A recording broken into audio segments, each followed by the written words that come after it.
Hi, welcome to the Week 7 edition of the Daily Record High School Football Insider. We're here in the beautiful Daily Record TV studio. I'm Aaron Dorksen, Sports Insider, along with Mike Plant.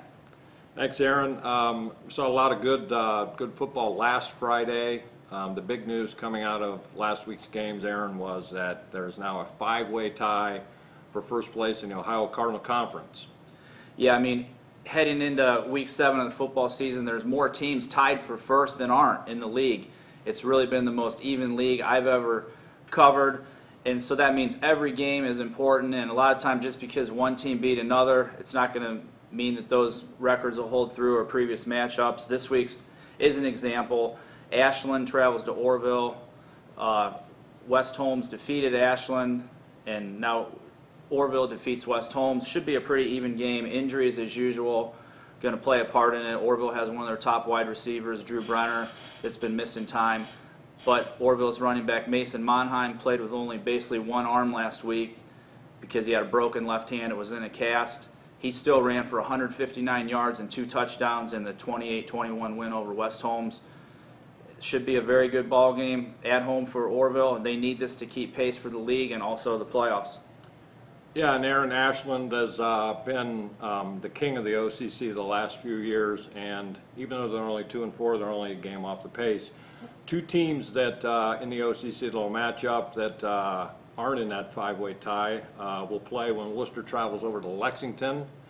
The Generals got a big win last week at Clear Fork, and to get their record even at 3-3 overall. They're 1-2 in the OCC. They're in 6th place, but the good news is they're only a game out of 1st place, too. They played great defense last week for one of the few times all year, and Aaron, Grant Stokes and Kevin Kamara have been two big keys on the defensive side. They both have averaging over 10 tackles a game.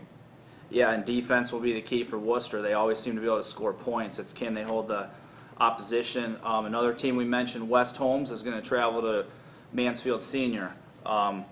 West Holmes has had an up-and-down season, but that win over Ashland then was followed by the Orrville loss, and then you turn around, Mansfield Senior defeated Orrville. So, you know, very tough to pick this one. West Holmes is going to go over onto the new artificial turf at Arlen Field. They're going to bring that running attack. They really opened a lot of eyes. I asked Coach Kevin Maltrich last week from West Holmes, did you guys make a statement against Orrville? And he said, well, we were picked for last in the league and Orrville was picked for first. So what does that tell you? I think we're doing some things right. Another big chance for West Holmes. Maybe need to get their passing game going a little more to loosen up the defense. That completes the slate in the Ohio Cardinal Conference.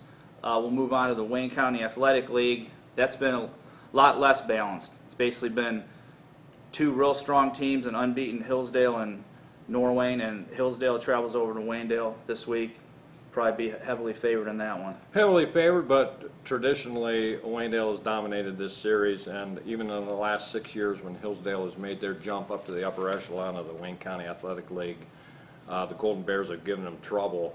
Last week I had the opportunity to cover the Hillsdale-Smithville game when a bunch of big plays in the second half lifted Hillsdale to a 34-21 win. A couple things that stood out, Aaron, about Hillsdale to me. One, and first and foremost, is their size. They held Smithville 250 yards under their average rushing totals per week. And they keep replacing kids out there the last few years, and there's just an assembly line. The next 290-pound group of 290-pounders comes moving into the lineup. That impressed me, and their abilities to make the big plays, which was kind of the difference in that ball game. A wide receiver like Levi Licata, 6'5", can jump. It's just a tough matchup. Smithville covered him as well as anybody could cover him, and yet he still made the play that really broke the game open. Yeah, the Falcons, big win over Smithville. The other co-leader in the league, Norwayne, they're 6-0. They're going to travel to Chippewa, that's 0-6. On paper, you're not going to see many more one-sided games. Norwayne is outscoring opponents 49-5, while Chippewa is scoring only 5 a game, giving up 34. Norwayne, sometimes you call this the earn the letter night. They'll probably be able to get the reserves in early in this one as they work towards some bigger games down the road. Norwayne still has Smithville in the Week 10 game with Hillsdale, Mike, that a lot of people think will decide the league championship. Chippewa, you know, they're struggling, trying to build some momentum, so you just hope for small victories in that game, you know, maybe get an early scoring drive or something like that. They've only scored 1 touchdown, Mike, in the first 3 quarters all year. So it looks pretty one-sided. Now we get into these other 2 matchups in the Wayne County League. These both look like good games that could go either way. Start out, Mike, I know you've done some research on the Northwestern and Smithville game. Right, Northwestern's only 2-4, Aaron, overall. Surprisingly, though, they're 2-1 in the Wayne County Athletic League, so they're kind of flying under the radar, I think, with their overall record, but they're only 1 game out of first place. They get to travel to Smithville, and we'll see how this is the Smithies week to kind of bounce back and see if they can stay close, not only to the top of the Wayne County Athletic League, Aaron, but in the outside of the playoff hunt. Right, and then the 4th game in the Wayne County League this year, Rittman, that did pick up its first win of the year over Chippewa, is going to visit Dalton. Very rare for the Bulldogs to be 0-6. They have a new coach, and they graduated a ton of seniors from last year. On paper, this one probably looks to be fairly even.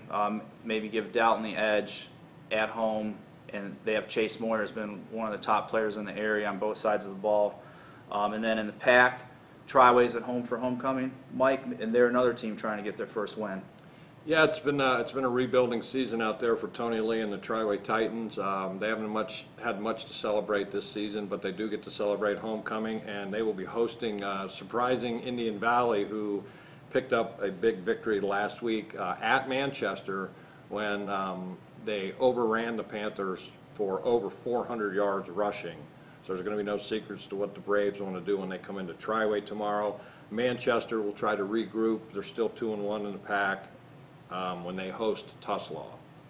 Then in the Suburban League, Cloverleaf from the northern end of our coverage area, 2 wins, 4 losses, is going to travel up to the league-leading Talmadge, 4-2, 3-0. The Colts had their starting quarterback take an injury last week, Josh Palco, so we're not sure how much he'll be able to play.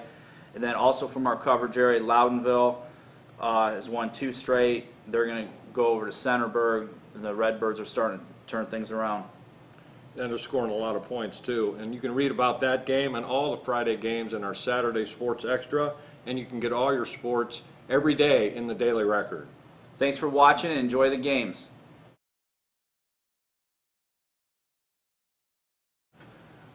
We caught up with the Zimmerly brothers, Tyler and John, this week and talked to them about how are you keeping your focus despite having so many of these one-sided games. You guys are leading the entire area, and as far as the scoring differential, it's something like 49-6 average. How are you keeping your focus, you know, to not really have that many close games, and how do you feel about how the season's gone so far? When the Post asked me that question, I kind of thought the same thing. You know, we're not scoring 50 points on accident. It's not like we're messing around and putting up that many points. We get in the game, get up if we can. If we get up, then we get a break. If it's a close game, we're going to keep playing the way we've been playing and keep putting points up. That's the goal anyway. Yeah. As far as the defense goes, the 6 points, I mean, usually when the teams have scored, it's been when our number 2s or number 3s have been in. And nothing against them. They're just young and inexperienced. But if we play defense the way we have been, and offense the way we have been for a whole game, then I mean, we should win.